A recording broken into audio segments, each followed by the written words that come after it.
मतदान की रफ्तार धीमी है, कुछ जगहों पे लंबी लंबी लाइनें नजर जरूर आ रही है, लेकिन गुजरात में कुछ खास तौर से गुजरात की सभी 26 सीटों पर वोट पड़ रहे हैं। धीमे धीमे वोटिंग हो रही है। 6 तस्वीरें पहले हम आपको दिखला देते हैं जिस जगहों पर वोटिंग झांसी, अहमदाबाद, हैदराबाद, हावड़ा, हुगली, लखनऊ, हर सीट पर नजर है। चूंकि कद्दावर नेताओं के साथ साथ एक एक सीट बड़े मायने रख रही है राजनीतिक दलों के लिए। सत्ता में आने के लिए दिल मांगे मोर की तर्ज पे जिस तरीके से नरेंद्र मोदी ने कल कहा, उसमें आंकड़ा था कि 300 तक पहुंचा दीजिए, यानी हर सीट पर चाहिए। हालांकि अलग मसला है, उस बयान पर विवाद हो गया। लेकिन जगह जगह पर वोट डालने में अब से कुछ देर बाद खुद नरेंद्र मोदी वडोदरा में चुनाव लड़ रहे हैं, लेकिन वोटर लिस्ट में उनका नाम गांधीनगर में है, तो वो वहाँ पर वोट डालने जाएंगे। कुछ देर बाद वहाँ पहुँचेंगे, हम सीधे वहाँ चलेंगे। लेकिन तमाम उम्मीदवार वोट डालने पहुँचे हैं। अरुण जेटली को वोट, उनके भी वोटर लिस्ट में नाम गुजरात में है, तो ऐसे में उन्हें आना पड़ेगा वोट डालने के लिए। जानकारी मिली है वो वोट डालने पहुँचेंगे। लाल कृष्ण आडवाणी लड़ रहे हैं, तो गांधीनगर में वोट डालने पहुँचेंगे। और इन सब के बीच सुबह सुबह उन्होंने माथा टेका। लेकिन हर की नज़र इस बात को लेकर अब कहीं ज़्यादा हो चली है कि जो समीकरण तेलंगाना में बदले हैं, आंध्र प्रदेश में बदले हैं, वहाँ पर क्या नज़रिया हो सकता है। पहली बार तेलंगाना राज्य बनने के बाद वहाँ की 17 लोकसभा सीट और 119 विधानसभा सीटों पर वोट पड़ रहे हैं। यूपी की स्थिति क्या है, सीधे पहले लखनऊ चलते हैं। अनूप हमारे संवाददाता हमारे साथ जुड़े हुए हैं। अनूप, बहुत धीमा मतदान शुरू हुआ, लेकिन अब क्या स्थिति है? देखिए, सुबह जब मतदान शुरू हुआ था 7 बजे, उस वक्त थोड़ा सा धीमा जरूर था, लेकिन इस वक्त जहां हम खड़े हैं सरोजिनी नायडू मार्ग है, ये वीवीआईपी मतदान केंद्र है। यहां पर काफी भीड़ है, आप देख सकते हैं, लेकिन मतदान की गति जो है वो काफी धीमी है। साथ ही साथ कुछ जो मतदाता है उनको शिकायत भी है। एक महिला है, मुस्लिम महिला है, शन्नो नाम है इनका, इनके साथ कुछ दिक्कत हो गई। क्या हुआ आपके साथ, क्या परेशानी हुई? ये बोला कि आपके नाम से जो है कोई डाल चुका है, और जब हम आए नहीं कोई कैसे डाल के चला गया। तो एक तरह से इनका कहना है कि फर्जी मतदान यहाँ पर हो गया है और इनको वो ये वोट नहीं डाल पाई हैं। इसके अलावा मैं आपको बताना चाहूंगा कि रीता बहुगुणा जोशी यहाँ पर आकर वोट डाल चुकी हैं। अभी अभी मेरी बाईं तरफ से मायावती, जो अध्यक्ष हैं बहुजन समाज पार्टी की, आने वाली हैं अंदर। मीडिया कर्मियों से घिरी हुई है इस वक्त, और वो अपना वोट डालेंगी। इसके पहले गवर्नर जो बीएल जोशी हैं उत्तर प्रदेश के, वो अपना वोट डालकर जा चुकी है। अच्छा, आपकी आवाज़ बंद हो गई, लेकिन हम देख पा रहे हैं कि मायावती वहाँ पर वोट डालने पहुँची और सुरक्षा घेरे में पहुँची है वहाँ पर लखनऊ में मायावती। और मायावती बड़े ही इस पूरे चुनाव में बेहद शांत रही हैं। और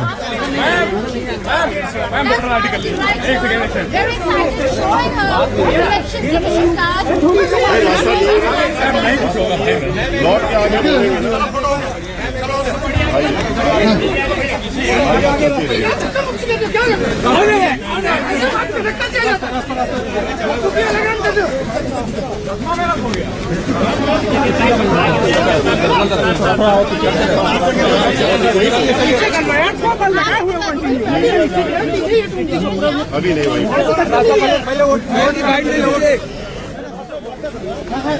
ये अपना वोटर आईडी कार्ड दिखला रही हैं। बड़े नेताओं के खिलाफ कोई उनका वोट नहीं डालता है, जबकि एक महिला ने इससे पहले बताया कि वो पहुंची और उनका वोट डाल दिया गया। जहां पर हमारे संवाददाता खड़े हैं, उनके पास दोबारा चलेंगे, क्योंकि ये बहुत महत्वपूर्ण स्थिति है कि अगर वीवीआईपी जो मतदान केंद्र है वहाँ पर फर्जी वोट हो गया है और सुबह सुबह पहले ही घंटे में ये नज़र आ गया, तो अब इस पर चुनाव आयोग या वहाँ पर बैठे अधिकारी सिर्फ ये कहकर पल्ला कैसे झाड़ सकते हैं कि आपका वोट पड़ गया है। ये सारी नई परिस्थितियाँ पहले नज़र आती थी, इस बार कहा जा रहा था हर चीज़ बहुत सक्रिय है, तकनीकी तौर पर सबसे अनुकूल है। शशिखर जी, हम उधर चलें, एक कमेंट जरूर इस पर चाहेंगे। जिस महिला ने कहा कि फर्जी वोट उनका तो पड़ चुका है। ये उत्तर प्रदेश है और उत्तर प्रदेश में इस तरह की चीज़ें बड़ी अहम हैं। यहाँ आप ये सोच सकते हैं कि किस तरीके से कुछ काडर बेस्ड पार्टियाँ काम कर सकती हैं, ये इसका एक उदाहरण है। तो क्या ये रामकृपाल जी माना जाए, अगर फर्जी वोट पड़ सकते हैं तो लहर वहर क्या होती है यूपी में? नहीं प्रसून जी, मैं एक चीज़ ये जानना चाहता हूँ कि आज के दौर में जहाँ पे सारा कैमरा है, सारा मतलब इलेक्ट्रॉनिक सब कुछ है, क्या ये पता नहीं लगाया जा सकता है कि इस कौन सा बंदे ने किसके नाम पे वोट डाला? बहुत आसानी से है, एटीएम से पैसा निकालते हुए आपको तस्वीर आ जाती है कि किसने फर्जी किसके कार्ड का इस्तेमाल किया। मैं समझता हूँ इलेक्शन इतनी बड़ी चीज़ है, और लखनऊ जैसे जहाँ आप कह रहे हैं वीवीआईपी कॉन्स्टिट्यूंसी में अगर किसी महिला की जगह पे किसी दूसरे ने वोट डाला है, तो मुझे लगता है कि इस तरह की मामलों को जनता के सामने लाया जाना चाहिए कि वो व्यक्ति कौन है, वो ऐसा कर सकता है। अनूप, हमारी आवाज़ अब तक आ रही है? जी आ रही है। अनूप, वो महिला अगर साथ में है तो हमें लगता है कि एक स्थिति जो आपने बताई, पहले घंटे में फर्जी वोट अगर पड़ गया तो वहाँ पर अगर कोई चुनाव अधिकारी हों, अगर उनसे ये सवाल पूछा जाए, यहाँ पर भी सवाल उठ रहा है कि अगर इस तरीके से आप खुद बता रहे हैं वीआईपी कॉन्स्टिट्यूंसी के वीआईपी वोटर, जहाँ पर वोटर ये मतदान केंद्र बना है वो भी वीआईपी है, कैमरा होगा, रामकृपाल जी इसका जिक्र भी कर रहे हैं, और जाहिर है एक तरीका होता है, कैमरा तो वहाँ पर होगा ही।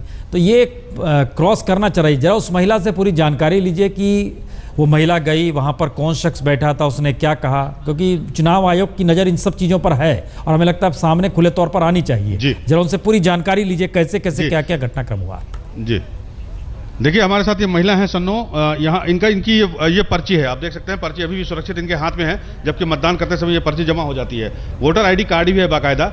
बावजूद इसके सन्नो, आप ये बताइए कि जब आप यहाँ पर आई, अंदर गई जब वोट डालने, तो क्या कहा लोगों ने वहाँ पे? उन्होंने कहा, सब ढूंढा, फिर उसके बाद कहा उन्होंने कि आपके नाम से वोट पड़ चुका है, ये आप थोड़ी देर बाद आइएगा, 1-2 घंटे बाद आइएगा। तो आपने कहा नहीं कि मेरे पास जब पर्ची है? हमने ये बात बोले कि जब हम अभी आए हैं, अभी इसी वक्त आए, इससे पहले हम आए नहीं है। तो आपने पर्ची दिखाई? पर्ची दिखाई और बताया कि नाखून दिखाए अपने, कि अभी हमने वोट डाला नहीं, तो हमारे नाम से कौन ऐसा मजाल है कि डाल के चला जाएगा। तो क्या कहा? तो उन्होंने कहा 2 घंटे बाद आइएगा, फिर मैं ढूंढूंगा फिर से दोबारा। और जब 2 घंटे बाद क्या, जब हमारा नाम दिख रहा है, हमारे आदमी का नाम दिख रहा है उसमें, तो अब 2 घंटे 3 घंटे बाद मैं क्या आऊंगी? मैं अब घर जा रही हूँ। अब एक ही वोट से इंसान जीतता है या हारता है। कौन सा नंबर बूथ था आपका? 251। 251। ये बिल्कुल इस तरफ है, दाहिनी तरफ मेरे पीछे है, आप देख सकते हैं काफी भीड़ है। जहां मायावती गई हैं अभी वोट डालने, वो वोट डालकर आ रही हैं, अभी काफी भीड़ है मीडिया की, देख सकते हैं। तो यहां पर ये गई थी, इनके पास पर्ची है, बाकायदा वोटर आईडी कार्ड था, बावजूद इनका वोट जो है कास्ट हो गया है। अब इनको दिलासा देने के लिए जो यहाँ पर मौजूद है चुनाव कर्मी या चुनाव अधिकारी, उनका ये कहना है कि इनको 2 घंटे के बाद आप आइए। हालांकि ये निराश हो चुकी है और वापस घर जाने की बात कर रही है। इनके साथ इनकी बेटी भी थी, बेटी का वोट कास्ट हो गया है, लेकिन इनका वोट नहीं कास्ट हो पाया है। किसी ने इनकी पर्ची की जगह अपनी पर्ची लगाकर वोट डाल दिया है। अब मायावती आ चुकी है यहाँ पर, आप देख सकते हैं काफी भीड़ है। मैं चाहूंगा कैमरामैन से क्या मैं अपने दिखाएं, मायावती से पूछिए भाई, ऐसा फर्जी वोट हुआ है तो उनका क्या प्रतिक्रिया इस पे बताइए। ये महिलाएं बोल रही हैं फर्जी वोट हो गया है। ये अंदर की तस्वीरें हैं जब मायावती वोट डाल रही थी।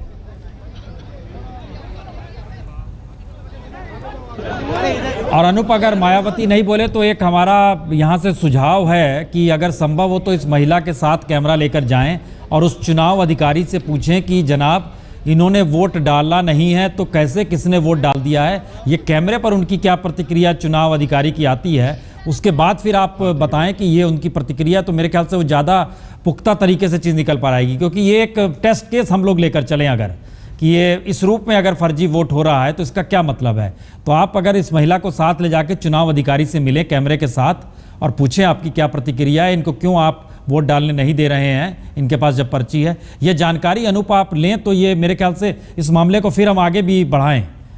इस महिला को साथ लेकर, इस महिला को साथ ले जाकर आप चुनाव अधिकारी से मिलिए और कैमरा साथ में रखिए और लेके जाइए, बताने कि यहाँ कैमरा लगा हुआ है, आप देखिए उसमें पहले घंटे की बात है, ऐसा भी नहीं है बहुत लंबा वक्त हुआ है। तो ये सारी जानकारी आप लीजिए जरा, जिससे हम लोग फिर से बता पाएँ दर्शकों को कि क्या स्थिति है। और लखनऊ में अगर ये फर्जी वोट इस तरीके से हो रहा है तो ये स्थिति यूपी के भीतर की क्या होगी, ये उसका एक नज़ारा है। दूसरी स्थिति रीमा कानपुर में। रीमा, कानपुर में क्या स्थिति है? देखिए, बिल्कुल अभी श्री प्रकाश जायसवाल पहुंचने वाले हैं और यही वजह है कि अब यहाँ जो बाहर तक लोग दिखाई दे रहे थे उन सबको हटा दिया गया है सुरक्षा व्यवस्था के मद्देनजर। और जायसवाल जो यहाँ से कुछ ही कदमों की दूरी पर रहते हैं, जहाँ पर कि पोलिंग बूथ बना हुआ है, सरस्वती शिशु मंदिर, इससे थोड़ी दूर पर रहते हैं और आने वाले हैं। और आप खुद देख सकते हैं कि किस तरह से जो संकरी गलियां हैं, ये बड़ा मुद्दा है यहाँ का, क्योंकि सफाई को लेकर हमेशा से विकास का नारा यहाँ पर दिया जाता रहा है। हालांकि 3 बार से सांसद है श्री प्रकाश जायसवाल, लेकिन विकास के नाम पर आखिर क्या हुआ ये कानपुर पहुंचकर पता लग जाता है। कारखाने बंद पड़े हैं, पानी की समस्या है, ये तमाम ऐसे मुद्दे हैं जो इस बार जनता सवाल पूछ रही है कि आखिर इन मुद्दों का क्या हुआ। और यही मुद्दे हैं जो ना सिर्फ जायसवाल के सामने खड़े हैं बल्कि मुरली मनोहर जोशी के सामने भी खड़े हैं कि वो भ्रष्टाचार को जरूर मुद्दा बना रहे हैं, लेकिन विकास के नारे पर आखिर वो क्या कर पाएंगे। आपके पास पहुंचेंगे, हम आपके पास तुरंत आ जाएंगे। आमिर हक आप बाराबंकी में हैं। अनूप, हमारी आवाज अब तक आ रही है ना? जी आ रही है। अनूप, हम चाहेंगे अगर वो महिला साथ आपके जाए वहां पर और आप कैमरे पर चुनाव अधिकारी जो वहां पर पोलिंग बूथ पे मौजूद होंगे उनसे अगर आप पूछिए कि इनका वोट किसने डाल दिया और इनके पास जब पर्ची मौजूद है तो उनकी क्या प्रतिक्रिया है चुनाव अधिकारी की, तो जिसे हम दर्शकों को दिखा पाएं। क्योंकि लखनऊ जैसे शहर में अगर फर्जी वोट पहले ही घंटे में पड़ गया तो हालात लोकतंत्र के क्या है, ये एक दूसरा नज़ारा भी हम सामने ला पाएंगे। तो आप जरा इसका प्रयास कीजिए अगर संभव हो पाए तो। अमीर हक साहब बाराबंकी में मौजूद जी मैं हैं। कोशिश जी आप कोशिश कीजिए इसको मैं लेकर। कोशिश करता हाँ, हूं। बिल्कुल बिल्कुल। और अमीर हक पीएल पुनिया साहब वहां से चुनाव लड़ रहे हैं और पीएल पुनिया साहब इस बात को लेकर लगातार कह रहे हैं कि दरअसल लहर वहर कुछ नहीं है, कई बार उन्होंने जिक्र किया, लेकिन वोटरों का रुझान वहां पर कैसा है?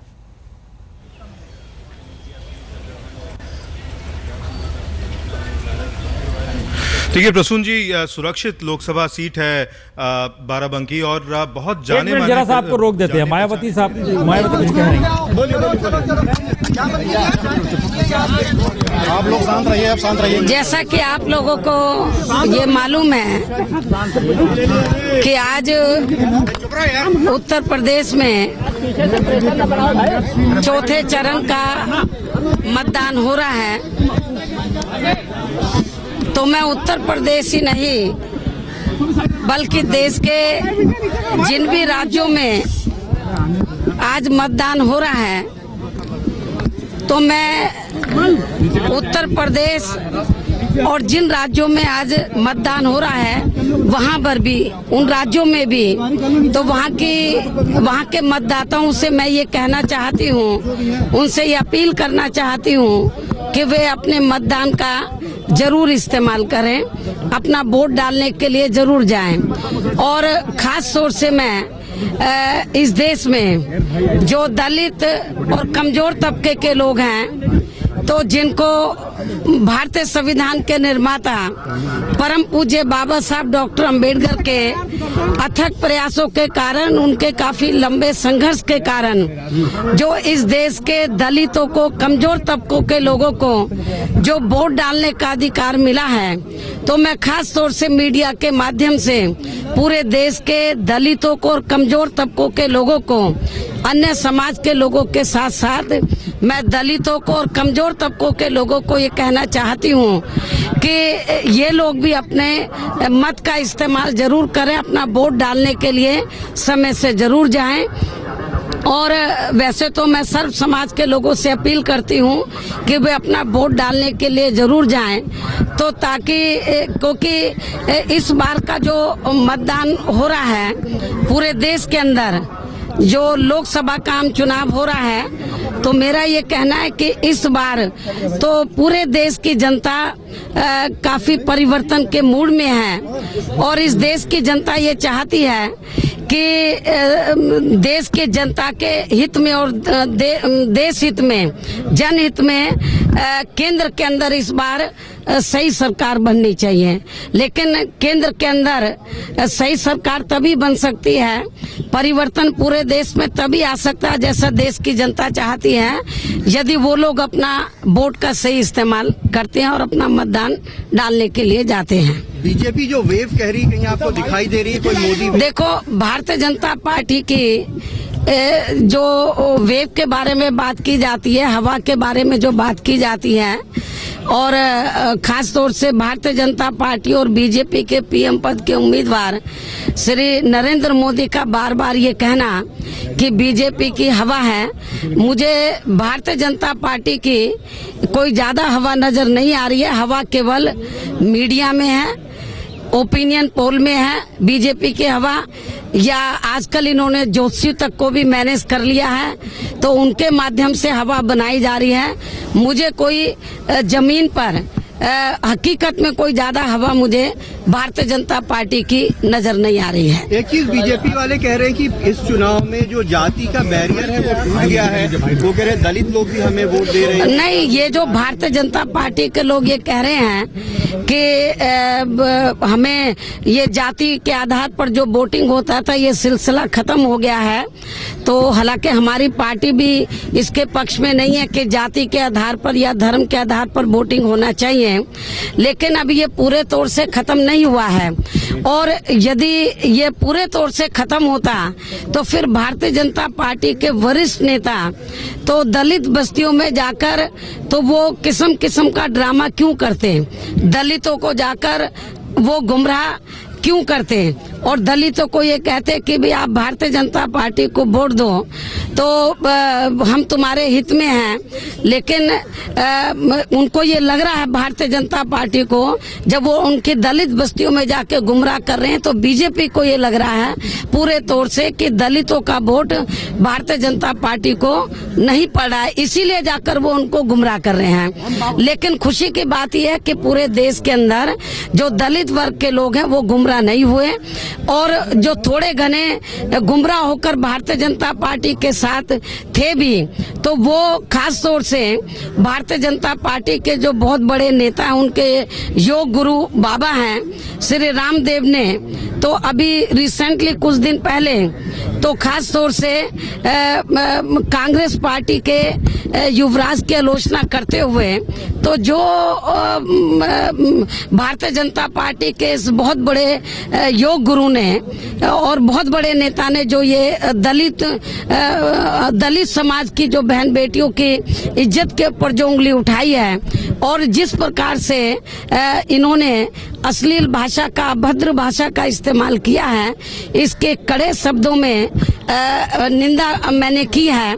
और अगले दिन ही मैंने निंदा की थी और मैंने मीडिया के माध्यम से चीफ इलेक्शन कमिश्नर से भी और उत्तर प्रदेश की वर्तमान सपा सरकार से भी ये मांग की थी कि इनके खिलाफ सख्त कार्रवाई होनी चाहिए, खासतौर से SC/ST एक्ट के तहत कार्रवाई होनी चाहिए। और जो पार्लियामेंट ने नया महिला उत्पीड़न जो कानून बनाया है, महिला उत्पीड़न के खिलाफ इसके तहत कार्रवाई होनी चाहिए। और जो मुख्य चुनाव आयुक्त ने जो गाइडलाइंस बनाई है चुनाव आचार संहिता को लेकर, उसके तहत कार्रवाई होनी चाहिए। तो ये मैंने मीडिया के माध्यम से मुख्य चुनाव आयुक्त से भी अपील की थी और यहाँ के वर्तमान सपा सरकार से भी। लेकिन दुख की बात यह है कि अभी तक, और उनसे ये भी कहा था कि इन्होंने जिस तरीके की भाषा का इस्तेमाल किया है तो ये माफ करने लायक नहीं है और इनको तुरंत ही जेल की सलाखों के अंदर भेजना चाहिए जहाँ इनकी असली जगह होनी चाहिए। जिस तरीके का भाषा का तो इन्होंने जो दलित समाज की जो बहन बेटियां उसका इस्तेमाल किया। लेकिन दुख की बात यह है कि अभी तक जो सख्त कार्रवाई होनी चाहिए थी मुख्य चुनाव आयुक्त द्वारा या वर्तमान सपा सरकार द्वारा उत्तर प्रदेश में, लेकिन अभी तक कोई सख्त कार्रवाई नहीं की गई है।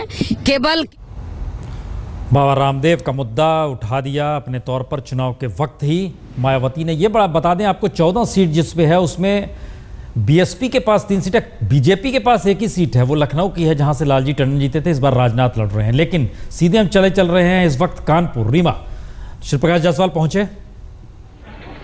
हाँ बिल्कुल, देखिए हमारे पीछे श्री प्रकाश जायसवाल अभी अंदर जा रहे हैं अपना वोट डालने के लिए, और जब वो बाहर आएंगे तो बहुत सारे यहाँ पर ऐसे सवाल हैं जो जनता भी उनसे पूछ रही है। और यहाँ हमने देखा कुछ वोटर अभी निराश खड़े थे, अभी हम उनसे भी बात करते हैं क्योंकि श्री प्रकाश जायसवाल आ गए तो हमने उनसे बात नहीं की। लेकिन बहुत सारे वोटर हैं जिनका नाम लिस्ट में है लेकिन वो वोट नहीं डाल पा रहे हैं। तो ये तमाम समस्याएं जो है इनका जो जवाब है वो अभी हम जानने की कोशिश करेंगे।